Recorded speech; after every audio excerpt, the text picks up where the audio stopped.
Veliki pozdrav, ja sam Dijana, a vi ste dobro došli u DNK studio.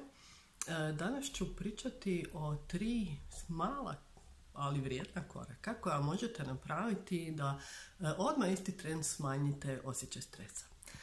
Prva stvar je, kada se počnete osjećati da ste pretjerali napetosti, napeti jednostavno izađite. Odite iz prostorije na 5 minuta, izađite vani, odite u obližnji park na vrlo kratko vremena. To je nešto što je, vjerujem, svima izvedivo, kratka pauzica od 5 minuta. Nemojte pušiti ako ste pušači. Samo izađite i kad dođete vani, kad dođete na to vaše posebno mjesto gdje se osjećate sigurnima, gdje se osjećate dobro, zastanite, udahnite, izdahnite i oslušnite svoje tijelo.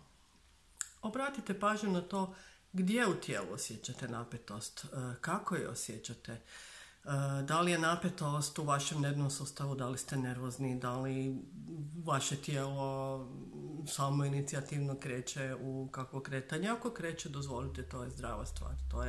To je tremor koji vas oslobađa od napetosti.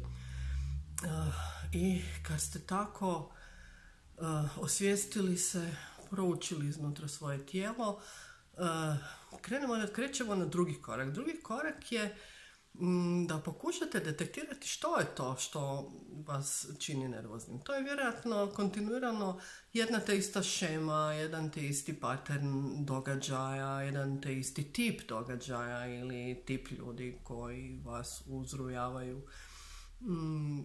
I za to vrlo često nema neko racionalno objašnjenje, već je to jednostavno nešto što se dogodi samo od sebe. I onda kada vidite što je to zapravo, što vam je trigger, što vas je uzrujalo, tu činjenicu, taj uzrok stavite u perspektivu vremena. Znači, naš treći korak je sagledavanje stvari u perspektivi vremena. Sagledajte tu činjenicu, taj uzrok, iz perspektive prošlosti. Da li je to nešto čemu je uzrok zapravo daleko u vašoj prošlosti? Ako to ne možete sagledati, nema veze, vjerojatno ćete osjetiti neke tragove tih emocija i to je dovoljno. A sada pogledajte taj uzrok i tu činjenicu u perspektivi budućnosti. Znači, zamislite koliko je taj događaj važan, koliko će vam biti važan za 10 godina, koliko će vam biti važan prvo za godinu dana, da li ćete ga se uopće sjećati, ili za mjesec dana, da li ćete ga se sjećati za mjesec dana. Što će biti sa tim događajem za godinu dana i da li on ima utjecaj na vas ili ima neku važnost iz perspektive vašeg života za 10 godina.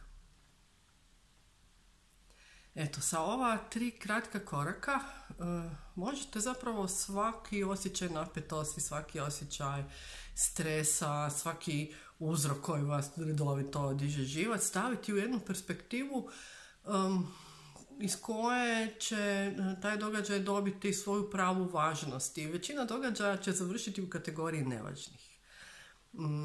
I sljedeći puta vam može pomoći da se sjetite ovog procesa i toga da je zapravo to što se događa apsolutno nevažno i da se nema smisla oko toga toliko uzrujavati.